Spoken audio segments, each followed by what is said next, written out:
రేపు కాయదు, కొంత టైం పట్టుద్ది. సో మీరు వెస్టేలో జాయిన్ అవ్వాలంటే నేను చాలా సీరియస్గా చెప్తున్నాను. ఎవరైతే ఈరోజు ఈ ట్రైనింగ్ వచ్చారో మీరు ఎవ్వరు కూడా దయచేసి 10,000 కోసమో, 20,000 కోసం, 30,000 కోసం, 40,000 కోసం, 50,000 కోసమో వెస్టేలో జాయిన్ అవ్వద్దు. వర్క్ చేయొద్దు. 10,000 కావాలి వద్దు వెస్టేలోకి, 20,000 కావాలి వద్దు వెస్టేలోకి, 40,000 కావాలి వద్దు వెస్టేలోకి, 1,00,000 కావాలి వద్దు వెస్టేలోకి. 10,000 కోసం, 20,000 కోసం దయచేసి మీరు వెస్టేలో జాయిన్ అవ్వద్దు. సార్ ఈ 10,000 కోసం, 20,000 కోసం బయట మీరు కొబ్బరి బొండాలు పెట్టుకున్నా, టీ స్టాల్ పెట్టుకున్నా, చిన్న చిన్న బజ్జీలు వేసుకున్నా, చిన్న పునుగులు పెట్టుకున్నా, ఫ్రూట్ జ్యూస్ పెట్టుకున్నా ఈజీగా మీకు 10, 20, 30,000 రూపాయల ఆదాయం ఈజీగా వచ్చేస్తుంది. దయచేసి మీరు 10,000 కోసం, 20,000 కోసం, 30,000 కోసం దయచేసి వెస్టేలోకి రావద్దు. మీ పిల్లలకు ఒక మంచి భవిష్యత్తు ఇవ్వాలనుకుంటే వెస్టేలో రకండి. మీకంటూ ఒక సొసైటీలో మంచి నేమ్ కావాలంటే వెస్టేలోకి రండి. మీకంటూ ఒక లగ్జరీ లైఫ్ కావాలనుకుంటే వెస్టేలోకి రండి. సో మీకంటూ ఒక లగ్జరీ లైఫ్ కావాలంటే వెస్టేలో రండి. మీరు మాలాగా లగ్జరీ కారులో తిరగాలనుకుంటే వెస్టేలో రండి. మీకు కూడా ఆస్తి పాస్తులు సంపాదించుకోవాలనుకుంటే మీరు వెస్టేలో రండి. మీకంటూ ఒక సెలబ్రిటీ హోదా కావాలంటే వెస్టేలో రండి. మీ పిల్లలకి ఒక బంగారు భవిష్యత్తు, సొసైటీలో మీకంటూ ఒక నేము, ఫ్రేము, ఇలాంటి ఎన్నో అద్భుతమైనటువంటి ఆపర్చునిటీస్ కావాలంటే మీరు వెస్టేలోకి రండి తప్ప దయచేసి 5,000 కోసమో, 10,000 కోసం, 30,000 కోసం ఈరోజు వెస్టేలో రావద్దు. ఇంకేం కావాలి సార్? చందు బిఫోర్ వెస్టేజ్ ఎవడు? చందు బిఫోర్ వెస్టేజ్ ఎవడు? ఒక కంప్యూటర్ ముందు కంప్యూటర్ కొట్టుకుంటూ కూర్చునేవాడు. కానీ ఈరోజు నేను మాట్లాడుతున్నానంటే సుమారు 1000 మంది వింటున్నారే. ఇంకా వెస్టేజ్ నాకేమి ఇవ్వాలి సార్? ఇంకా వెస్టేజ్ నాకేమి ఇవ్వాలి సార్? ఈరోజు నేను తెల్లారు లెగిస్తే కారులో ఏసీలో తిరుగుతున్నాను సార్. ఇంకా నాకు వెస్టేజ్ ఏమి ఇవ్వాలి సార్? చెప్పండి. ఇవాళ వెస్టేజ్ అరే నెలకి 5 లక్షలు సార్ ఇన్కమ్. 5 లక్షలు రూపాయి కాదు, 2 రూపాయలు కాదు, 5 లక్షలు. అరే ఈ 5 లక్షలు ఏం చేద్దామనే లోపు ఇంకా 5 లక్షలు వచ్చి పడిపోతున్నాయి. అరే ఇంకో 5 లక్షలు ఏం చేద్దాం, ఇంకో 5 లక్షలు వచ్చి పడిపోతున్నాయి. సో డబ్బు సంపాదించాలంటే మనలాంటి వాళ్ళకు ఉన్నటువంటి ఏకైక ప్లాట్ఫామ్ వెస్టేజ్. దాంట్లో మీరు ఎటువంటి డౌట్ పడక్కర్లేదు.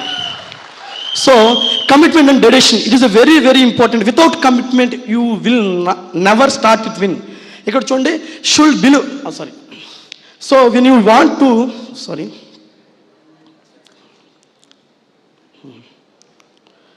సరిగ్గా పనిచేస్తుందా? బ్యాక్ ఇదా? Sorry sir. Commitment and dedication is very very important. Without commitment you will never start with win. So మీరు కమిట్మెంట్ తీసుకోకుండా వెస్టేలో ఖచ్చితంగా సక్సెస్ అవ్వరండి. Commitment is very very important. చాలామంది చెప్తారు మీటింగ్ రావాలి, పని ఉందరా, అరే పని ఉందరా, చాలా అర్జెంట్ పని.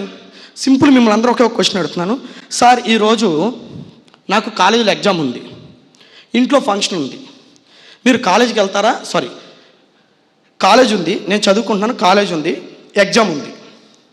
కాలేజీలో ఎగ్జామ్ ఉంది, లేదా కాలేజ్ ఉంది, ఎగ్జామ్ లేదు, కాలేజ్ ఉంది, మా ఇంట్లో ఫంక్షన్ ఉంది. నిజం చెప్పండి, మీరు కాలేజీకి వెళ్తారు, ఇంట్లో ఫంక్షన్కి ఆగిపోతారా? Sorry I can't hearing. ఫంక్షన్కి ఆగిపోతారు, రైట్? నిజమేనా? రైట్. ఈరోజు ఎగ్జామ్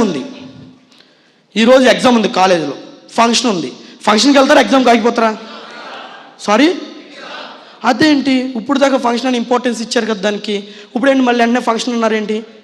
ఇప్పుడు ఎగ్జామ్కి వెళ్తారు, రైట్? ఇప్పుడు ఎగ్జామ్కే వెళ్తారు, రైట్? ఈరోజు ఇంట్లో అనుకోకుండా ఎవరో చనిపోయారు, దేనికి వెళ్తారు చెప్పండి? ఇంట్లో అనుకోకుండా ఎవరో చనిపోయారు, ఎగ్జామ్కి వెళ్తారా, ఇంట్లో ఉండిపోతారా? Sorry I can't hearing. గట్టిగా ఇంట్లోనే ఉండిపోతాం. ఎగ్జామ్ వాళ్ళు కాదు, రేపు రాసుకుంటాం. మళ్ళీ ఇప్పుడు దేనికి పెరిగింది మీ ఇంపార్టెన్స్ దేనికి పెరిగింది? మళ్ళీ ఇంట్లోకి పెరిగింది.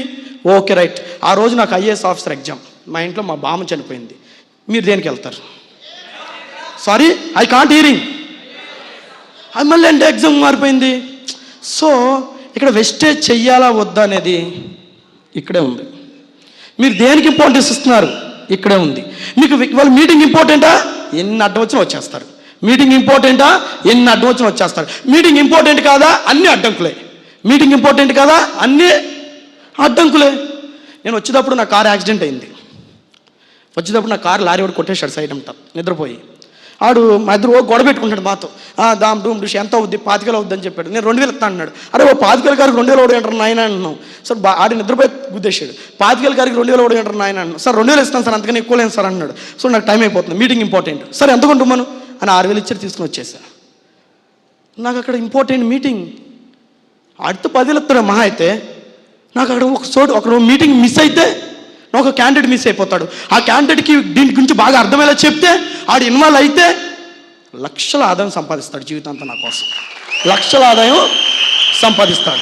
సార్ మీ లైఫ్లో మీరు దేనికైతే ఇంపార్టెన్స్ ఇస్తారో మీ లైఫ్ మిమ్మల్ని అదే చేయమని చెప్పుద్ది. మీరు వెస్టేజ్కి ఇంపార్టెంట్ అవ్వండి, వెస్టేజ్ చేయమని చెప్పుద్ది. వెస్టేజ్ వదిలేసి జాబ్కి ఇంపార్టెంట్ అవ్వండి, జాబే చేయమని చెప్పుద్ది. మీకు ఏది ఇంపార్టెన్స్ ఇస్తారో దాన్నే చేయమని చెప్పుద్ది లైఫ్.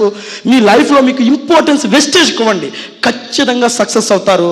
సో ఇంపార్టెన్స్ కాకుండా దానికి డిసైడ్ ఎట్టి పరిస్థితుల్లో కొట్టారు. నేను మీ అందరికి ఒక ఛాలెంజ్